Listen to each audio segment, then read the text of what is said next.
joined SaaStock a little while ago and are part of their founder circles. It's been absolutely brilliant for us. We first came into it to further our community, our reach, our network, and to learn from some of the world-class speakers that SaaStock has come and speak. And I have to say, it has been absolutely superb for us. Welcome to the SaaS Revolution Show. Alex Konoplyasty, Managing Partner at Flashpoint Venture Partners. Welcome, Alex. Thank you, Alex. Thank you for having me. It's a great pleasure. Great to have you on the podcast. Where are you dialing in from today? I think somewhere sort of exotic. I mean, certainly I'd like to be there rather than where I am right now.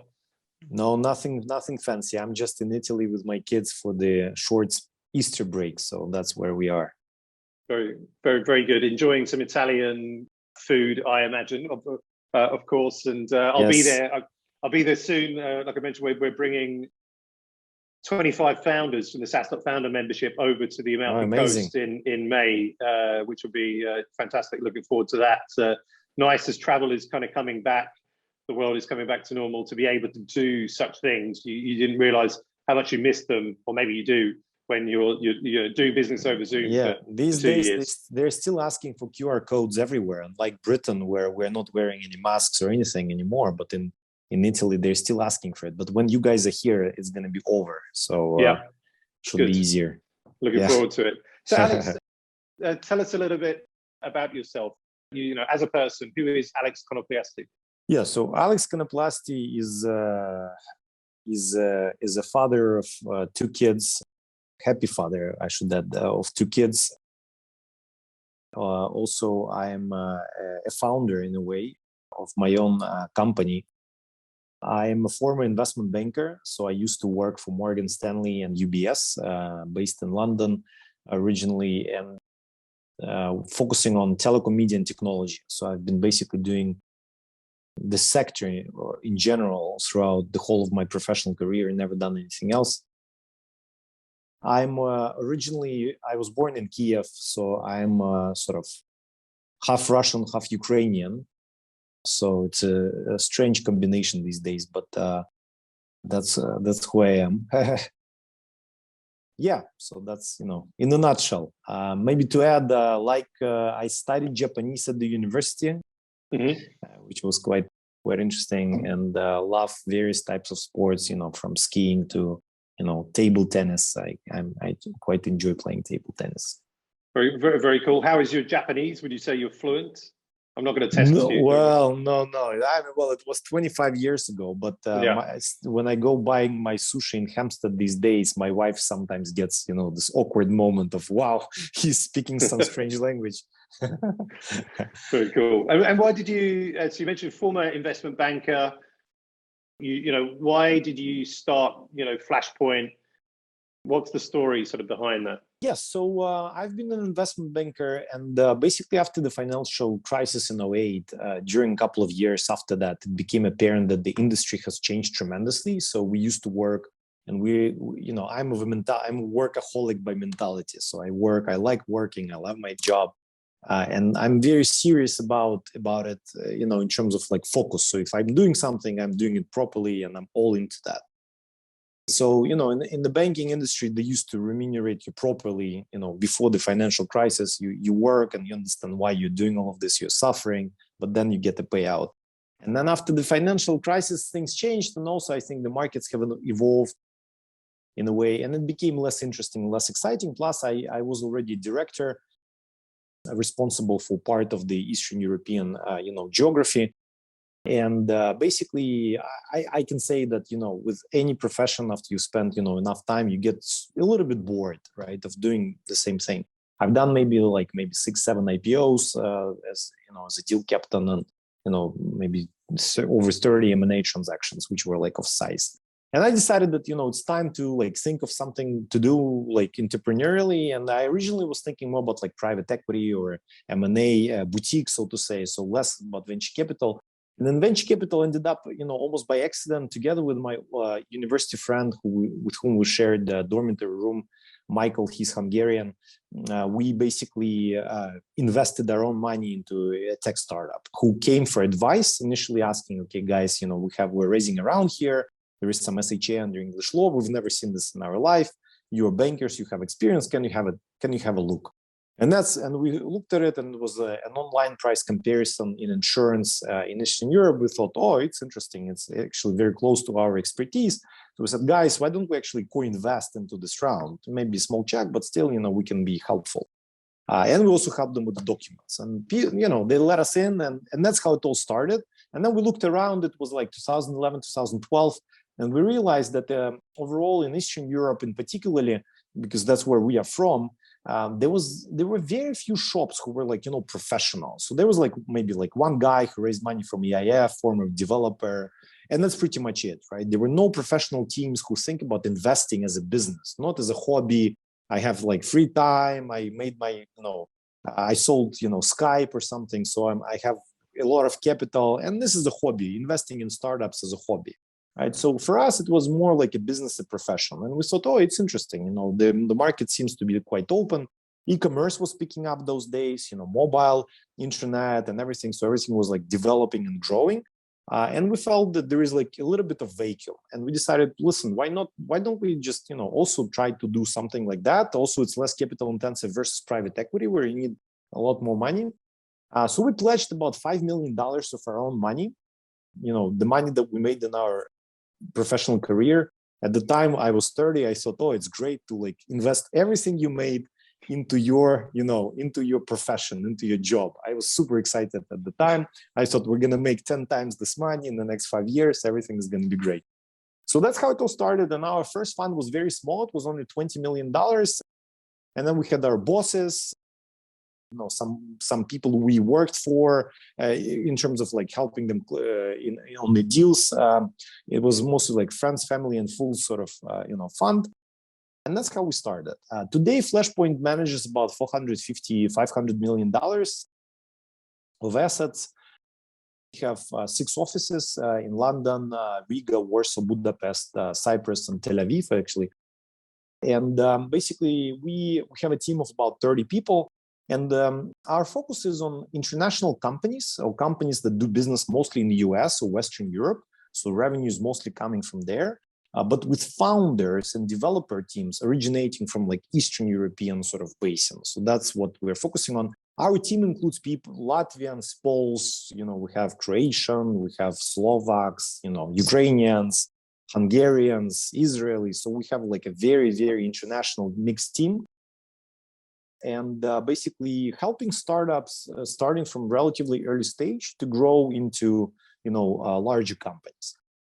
In the first 2 funds, venture capital funds, which have been invested and almost fully exited. The first one, we almost exited. We have 1.5 company remaining, I would say, out of 12 initially. And then also in the second fund, we've already done a number of exits. We actually have closed our 12th exit today, out of a portfolio of 25 companies. So in that portfolio, 3 companies managed to get overvaluation of $500 million. We were not as lucky to get into unicorn stage with the markets correcting. We had some companies fundraising end of last year, but we're not able. But, one is still fundraising, so we'll see, how it goes. And then 2 companies raised money from Tiger out of 25. Obviously, 25 out of them, 15 performed very well. So out of 15, really, we have 3 companies over 500 million valuation. We have 2 companies raising money from Tiger, and then many other. Tiger being sort of a benchmark in the venture capital industry. And then the other thing, we're focusing on B2B mostly. So 80% of what we do is B2B. And also we are focusing on a particular stage of the company's development. So we try to focus up. I don't call it Series A, post C. It's hard to these days to hit the right definition. But we're trying to focus on the companies that have reached product market fit. For us, because we're finance people mostly. Of course, we have people with physics and mathematics and everything. in our team, but for us, we're finance people first and foremost. So for us, we product market fit means that we can measure that the product that the company has built is working. Maybe they have only one sales channel or marketing channel, but they need to have a certain amount of customers and like revenue, some metrics that we can measure. Because for us, being finance people, the worst situation is that if we give them like 1 million, 2 million, or 3 million, is that they don't start spending this money on growing their channels and multiplying the product, investing in R&D, etc. But they keep on pivoting and still testing the product, because we're not good at that at all, right? So we would not be helpful, and they're sort of like stuck at that stage for some time. So we would waste all our money on keeping like pivoting.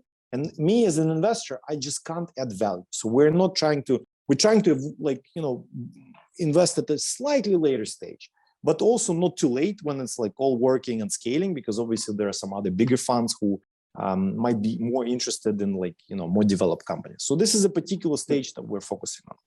Makes sense, and thanks for that. And are you doing like a mix of venture capital and venture debt, or how are you investing the money? We have so that's an interesting also topic, because being a banker, maybe to start from different perspectives. So venture capital business, that's what we started with, and today we look at about 1,500-2,000 companies per year. And out of them, we make 5, 7, 10 investments. We do seed on like very rare basis, so it's also part of our strategy. We also could do like later stage, like Series B, where companies already slightly bigger, where we in particular have some expertise, or we can add value to these companies. But we look at a lot of companies, and then to me as a former banker, when I was at Morgan Stanley, when I develop relationship, right? So I develop relationship, and similarly with startups, we start very early. We might meet a company when they have only like 5,000 of revenue, 10,000 of revenue, but they give them money when they get to like 50, 70K MRR, like even 100K MRR. But we like building relationships, getting to know people. They get to know us. We might be even helping them on pro bono basis, introducing them to maybe some angels even, or for business development purposes, or for some hires that they're looking for, where we could be like helpful. So we build this relationship over time. Usually we rarely give money like on the spot. We just met and here is like $1 million, right? It's very rare. So most of the time, 80% of what we do is a like longer term relationship we develop at least for maybe like a year or something like that. And then taking back to my banking like experience and career. So if I'm a Morgan Stanley banker, I meet the company, develop relationship for years, right? For me, I have at least like 10 products to offer. I can give you, convertible loans. I can give you bank loans. I can give you IPO, M&A, this, that, mergers with other companies, private placement, restructuring. I have like a whole lineup of products. And then it makes sense to invest into the relationship. In the VC business, it's a bit awkward. And what we're seeing, for example, is a lot of VCs, they don't follow up with the companies. So they meet you and then they never follow up with you. Like with our portfolio companies, like 99% of VCs never come back. And I think that's how Flashpoint is a little bit different, that if we like you, we always give you feedback. If you don't fit, we will tell you, listen, these are the reasons why, you might not be like, we might not be good fit like today. And here are the things that you need to develop, right? If it's like not fit at all, we will tell you as well. But then, having only one venture capital product, it's a bit of a strange situation, because I've developed the relationship and then I have only one chance to give you money. So as a finance person, to me, it's like very strange. And that's why we thought, okay, how do we solve this leaky bucket of the funnel? Because we invest, as I said, in 5, 7, 10 companies maybe per year, but then there are another 20 that we like, but we didn't give them money because something didn't like match like 100%, or there was a competitor or anything. So that's why 2 years ago, or we started looking at it maybe like 3 years ago, that's how when venture debt came to life. We thought, okay, if we miss this like Series A company, how do we but we like it, we really like everyone, they like us, but they took a bit from a competitor. That's okay, not the end of the world. Maybe we give them something else. So we launched a new product. And the way Flashpoint is structured is that I'm a VC guy, so I do only venture capital, and there is a separate team that does only venture debt. We have a team of 4 or 5 people, 2 partners. It's a separate fund. We don't cross invest, we do manage our conflicts of interest. So this is a separate product. They have their own pipeline. We collaborate. So when we approach a company, you will get all of Flashpoint, right? So you won't be only getting venture capital, venture debt. You will be getting all of Flashpoint to support you in case you're fundraising, business developing, hiring people. We will be able to advise.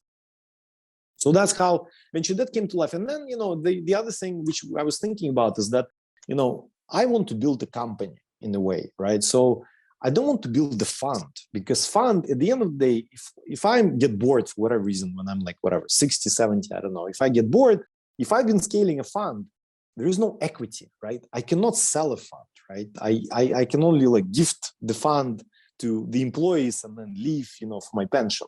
Of course, by that time, hopefully I'm not a poor person, but still there is no equity. And that's a bit controversial because you spend so much of your life, but you didn't build the company. And that's what we're also thinking about. Okay, how do we build the company? And it's very hard to build a company around venture capital because it's very hard to scale over time. Our first fund was 20, second fund was 50. Now we're finalizing our third fund. It will be about 100-ish, right? So, but how do you get to 5 billion, right? How much time does it actually take to get there? Maybe never, right? So, but then having more products around it that are complementary, not competitive, right? And also there is basically a demand for our capital. Obviously, like if we're focusing on the founders from like Eastern Europe, in venture capital, we can only invest this much per year, right? You cannot invest a fund of $1 billion into this geography. It's just, doesn't make any sense, right? It's, maybe that's the whole market, right? You can't penetrate 100% of the market share, right? So, but if you do other products, you can actually like scale up to maybe like 5 billion over time. So that's why we decided that we thought about it and we thought, okay, we actually don't want to scale a venture capital fund, but we want to build a company. And that's, that's how we evolved into this like vision. And that's what we're building today. Awesome. Very cool. And quickly picking up on something that you did say a little bit kind of early on, you said you very rarely, would give somebody like $1 million, on the spot, having just kind of met them. But you didn't say you never do it. So have you, ever like met the founder and said, okay, look, we're going to give you, $1 million or whatever, just on the spot, and we don't have to go in depth into it. But we're just curious on that. I mean, we have invested in like close to 60 companies, so I'm sure there were occasions like that, but it's not sort of a rule. So usually, and the reason being there that startups at the stage where we are investing, these startups, they come to you, right? They show you the business plan and say, okay, here's my business plan for the next, 12 months, right? Rarely you need more, but like 12-month budget is something that we would like to see. And then when you start talking, you start discussing something, you start, asking questions and analyzing the company. And most of the time, as you might be talking like for a month, but a lot of times these budgets are like not met or like significantly deviating. So, and then you start figuring, okay, so you promised us this, like, as we're talking, you just said yourself that in April, you will make this revenue. So, you missed it by 20%. Why? Right? So you start like trying to dig in and understand why it's happening. And there may be some objective reasons. Some of the revenue might have shifted to May, etc. Some might have died. But a lot of times it's like it's a process. But also, I think we actually like meeting founders early. And the way we build our sourcing today is that we have actually invested a lot of like time and effort and money into building our own IT system. So today we have developed a CRM system that integrates with Crunchbase, LinkedIn, a lot of databases. So the way we work is that there are about close to 1,000 sub-verticals in IT that we like and that we monitor that are of priority for us. And basically, if you launched a startup in Estonia and if your startup has over 10 people and it's in the category that we like, you will automatically appear in our CRM system with like some pre-score and a flag that our people in like Riga, Latvia, they must get in touch with you because, you fit into what we like. And a lot of this, and it's just automated, sourcing of deal flow. That gives us about a half of what we see today. Another half is obviously we produce a lot of content. We make we started making some events as well. Obviously we have a scouting program. We have some venture partners. There are a lot of angels, early investors who are friends with us, and we're friends with them, who we talk to, etc. So there's like then a whole lineup of different funnels, small funnels that bring these 2,000 companies to us. And then basically the way also how our process works, maybe to give a little bit more light. So we basically, out of this whole flow of companies, we then probably do deeper analysis of about 150 companies per year. Where really dive deeper. We have a scoring system internally that it doesn't replace like this decision-making mechanism, like in the bank, if you go through scoring and it's a yes or no answer, but it allows us to collect information. So the questions that we usually ask the founders, they're the same questions. So we ask these founders, like every single one of them pretty much ask the same questions. And that helps us to also compare, because not a single deal is this, like not a single founder, company, or transaction is the same. Right, so every one of them is unique in their own way. But we as an investor, because we have criteria and we need to make decisions, we need to somehow standardize and bring them to the same basis. It's important because we need to benchmark our performance over time. We also need to be fair to our team, right? Because we are 5-6 people. People bring deals to the table. And if I'm, as a managing partner, for example, favor like deals only for one person, and then all the other ones get chucked, it's not fair for the team, right? So you need to have a set of criteria that everyone agrees to, right? Because then it's a fair, level playing field. Everyone understands the rules, and then we can push this trolley forward. So that's how we operate. And there are about like 100 questions that we ask. Some of them are very quantitative, about your economics, about your everything about your business P&L, cash flow, etc. We dig quite deep into understanding, what is driving the business, what are the fundamentals. We look into competition, market. Some of the things are more like qualitative. So for us, the role of the founder and the team and the qualities of the founders are super important. So we would like to understand their backgrounds. Are they leaders? Can they manage money? Can they manage the team? Can they actually hire people? Can they attract people to the team? Because what I find over time is that being able to attract quality people who might be even like more qualified than yourself is a like it's a part of a character, because some people just can't. It's just remarkable. Some like very smart people, they just cannot attract other people for whatever reason. I don't know why. So for us, this analysis is super important, and we dig around these like quantitative metrics as well. Other investors, who gave money to these founders before, how much capital have they spent, right? Are they efficient or not? Because all companies are different, so you need to like somehow. And then on the basis of this analysis, we then make an offer. So we make about we make quite a few offers to people who we like. Sometimes people understand the deals, the terms of the deal that they want, right? Founders a lot of times do have a clear idea. I want to raise $10 million or euros at this valuation. Some people don't have this idea. I mean, they say we want to raise 5, but valuation and like terms are sort of vague. They don't have such maybe good understanding of. These days it's become more simple and people have become more educated, I think. But in general. And then we make an offer and then we discuss it. Usually our offer is, the way we think about offers is that for us, it's very important to cover. So we look at the next 12-month budget, because this is something that we can like touch and understand. Beyond that, usually it's at this stage is, hard to quantify. But we try to understand the next 12-month budget roughly, right? How much is it feasible? How many new customers can you add? What is the performance of your past cohorts, right? So how do the past cohorts are going to be performing in terms of revenue? Can you do upsells? What churn do we expect? Revenue churn, logo churn. So we do all of this analysis to like quantify revenue for the next 12 months. And then we think about the costs, right? How many new sales team can you like hire? Because some people come and say, oh, I want to hire this like 20 people. And they say, listen, it's not realistic. You won't be physically able to like find these people. It will take you time. Then you need to integrate them, onboard them, right? Teach them, right? It's going to be waste of resource. Plus, you won't be able to find anyone. So this is basically, not realistic. And also like marketing, right? So this is probably the next item that, sucks a lot of cash. assumptions around that, marketing channels, because a lot of times people have only one marketing channel or sales channel, outbound or inbound.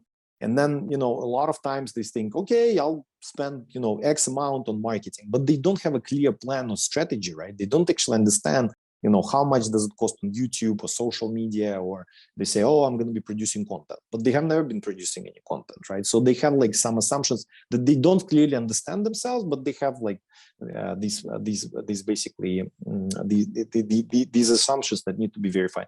And then the other item is around R&D team also. I mean, for us, obviously, we're not as plugged in, and we want the founders run the business. It's their company, right? So we want basically a lot of creativity and a lot of energy in the business from them.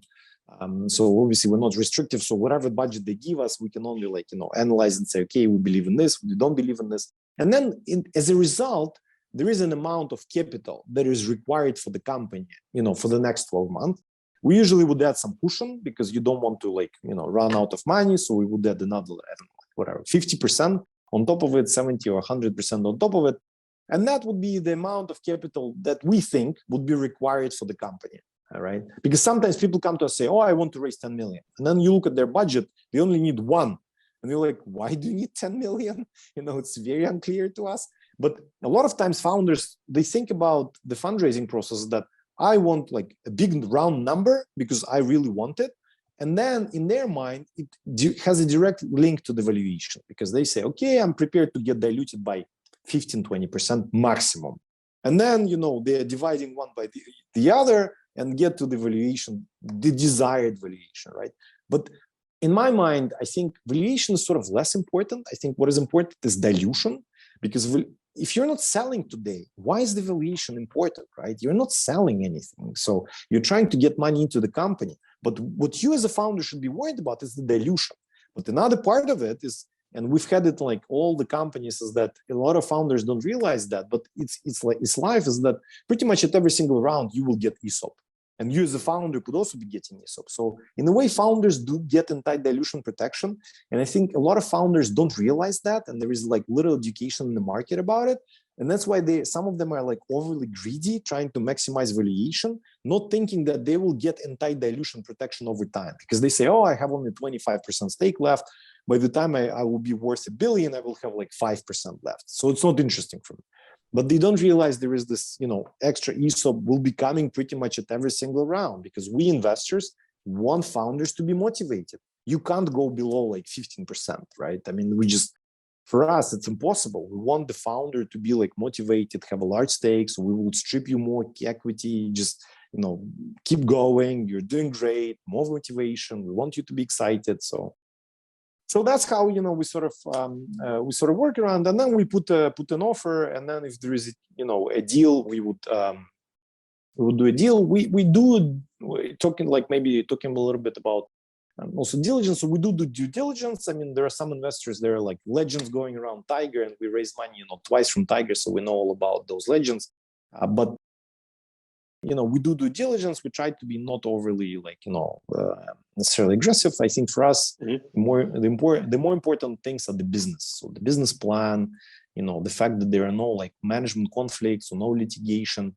We did have a couple of situations where IP was not properly registered, and we had some IP infringements actually, in fact. And that was like something that we missed during diligence, or maybe didn't get proper protection or proper. So I do think that understanding proper registration of code and structure of relationship with the developers to make sure that they don't have any liens or rights on the code that is developed by the company. So the code belongs to the company, so nobody can then argue about who what belongs to whom. I do think this part is important. So the business plan, IP rights, and then the rest comes to like tax and finance. These are, a great, fantastic insights there into the process and everything that you do to, from start to finish to get the kind of deals done. Do you have like either an internal SLA to say, once we're looking at a deal, we want to get it done in 3 months or 6 months? Does that matter? And what is an average? And also, just trying to get some benchmarks or insights into that. Yeah, I mean, we are actually, the way we operate is that, I'm a Morgan Stanley mentality. I'm prepared to work 24/7, and if I can close a deal in a week, I will be trying to do that. So we never drag our feet. We do a lot of research around the market or segment. We try to do a lot of research independently of doing deals. So whenever a company hits our fan, we actually have done analysis of the market beforehand. So for us, it is important. So we don't need to dig from scratch and trying to understand the market. So something looks interesting, but we have no clue about the market or competition and how the market is structured. So we try to preload some of that work to make sure that, we don't spend 2 weeks trying to understand what the company is doing. And that helps in terms of timing and help us to be more educated. So we do want to be more educated ourselves. I think where it takes longer is that usually at this stage of development, it actually takes longer for the founders to actually calibrate and provide information. Although a lot of the business processes these days are super automated with accounting systems, most of your marketing is, with on Google, etc. So you can offload to us things from CRM, from other, but a lot of times these things are not calculation of cohorts. People have different methodologies and approaches how they would calculate their cohorts, their lifetime value of customers, customer acquisition cost, P&L. A lot of times people misplace cost items into different things. So we do take time to recalibrate all these numbers and to our standards and to IFRS, International Financial Reporting Standards, to make sure that they compile. Because if this company is to go public, we need from day one make sure that everything is in the same methodology, right? So that's where it takes time to actually extract information from the founder and analyze this information, piece it together, and then make sure we agreed with the founder that he also understands why we look at these numbers in this particular way. So we don't say, oh, listen, you have wrong numbers, we have our own view of your picture. No, it should be aligned, very aligned. He needs to understand that these are the numbers, this is a set of numbers. So usually this takes the longest to make sure that we realign ourselves. And then, discussing documents, I think that's the other part, term sheet and the documentation, because again, every deal is unique, because we've done an investment in Austria and under Austrian law, and I can promise you I will never do an investment under Austrian law in my life, because there you need to physically come, for example, to a notary to sign the document. And I was on Zoom, I could not come. So we had a colleague who did come in person, and I had to sit for 3 hours because the notary reads out the whole document to you and you need to listen. She needs to make sure that you're listening. So I had to put on my Zoom with the picture, so I'm there and I'm going around sort of listening, because, so there are some peculiarities about agreeing deals, because sometimes there are many angels. Some angels like to have a say because there is a document, an angel needs to agree. Yeah, these are the rights, these are the provisions. Some people are more peculiar about that. Sometimes founders have more leverage over their investors and they don't listen to them. The founder agrees everything with you and that's it, that's a deal. And then everyone just, agrees basically. Sometimes other shareholders, other early investors would like to be more active, and that obviously takes more time. But on average, I would say from the start where, we get the initial information and the deal closing, we've done deals that were probably month and a half long. And we've done transactions which took 4 months, just because, things dragged around the documents and people fed their comments, and it was just just took time to agree, because you have 15 investors even at this early stage, and all of them want to say something. We're seeing a bit of a correction in the markets at the moment after I don't know, we say crazy sort of years, but a lot of big investments, high valuations. I don't know if you sort of reference some deals with not a lot of due diligence, kind of going on. But now we're seeing that correction and a bit of a slowdown in the market. But what advice would you give to founders who are currently raising, or potentially even struggling to raise investment in the current climate? Yeah, my advice, and I always been of an idea that you should not be trying to find an ideal deal, right? Because a lot of times founders are trying to find their super investor, or trying to get to some desired valuation. I think if you have a deal on the table, you should focus on this deal, right? And you should because there is a deal, right? So you should go and do this deal. And I think the founders who are more successful are the guys who are capable to take money faster and just move on back to the business. Because if you spend 6 months fundraising, talking to like 200 investors, right, who might not necessarily be a fit for you because they don't do the sector, they don't do the stage, they don't like you for whatever reason, right? So my advice always, if you have a deal, do the deal, focus on the deal, agree the terms. No deals are ideal. No deals are, I mean, sometimes there are ideal deals, but it happens very rarely. So I think, especially in this environment, this becomes even more so true. And I think founders should be caring more about capitalizing their companies these days and thinking less about sort of the valuation, because I think that it's very volatile. You're not selling your business, but you need to make sure that versus competition and versus the environment for the next 24 months, ideally, you want to build a war chest of cash for the next like 24 months. So that's what I would maximize. And then going back to the business, I think this is probably, it's not like during COVID where in some sectors we had to, like in all companies actually, we cut costs pretty much in every single, some companies were touched by COVID. There we cut costs, we just slashed costs to the bone. In some companies we like cut the cost by like 30% or something like that, but we did cut everywhere. And I think right now is a time to also be less opportunistic. And if you have, let's say, 5-7 priorities in terms of business, I would narrow them down to like 2-3 and focus on those and try to like not to waste your cash on these other less important priorities until things clear, because then you would not have wasted so much cash. You're focusing on the core, on things that are important, and in the end it will play out, right? Because these things, if you do other priorities and they don't materialize, you just wasted your time, right? So what's the point? So that's what I would be thinking about, and that's what we're telling all our companies. Also, the companies who are planning to fundraise in September, my advice to them, go raise money right now, even if you don't need it like straight away, but I would go because there are still people who are prepared to invest these days. We don't know what's going to happen. We see inflation rising, and obviously it will hit consumer, it will hit corporates, profits, and it will have the trickle down effect through the whole system, and relations will come down even further. It's inevitable unless some miracle happens. I don't know. This miracle could potentially be, we have the war in Ukraine going on, and if hopefully, if it stops, sooner, it could be as basically maybe resurrection of the world after the Second World War, when there was a Marshall Plan and money was flown, and it was a couple of years of depression, but then there was a big spring in economy globally. And here it could also be for Europe as well, in particular if Europe manages to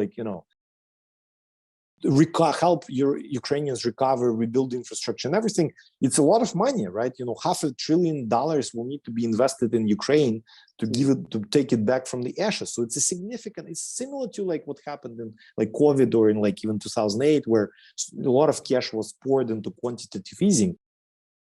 This could potentially be also one of those, things. We don't know. So we can't count on that, but it could potentially be like that. So I think I would count on the downside and try to be more cautious. Awesome.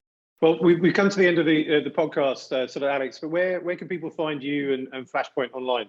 Yeah, we have a website, flashpointvc.com. We have actually a chatbot there, so you can always ask us a question.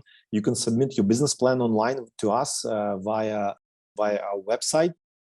You can find us, on social media everywhere. We're approachable. If you want to send me an email directly to myself, I'm always happy. I'm at alex@flashpointvc.com.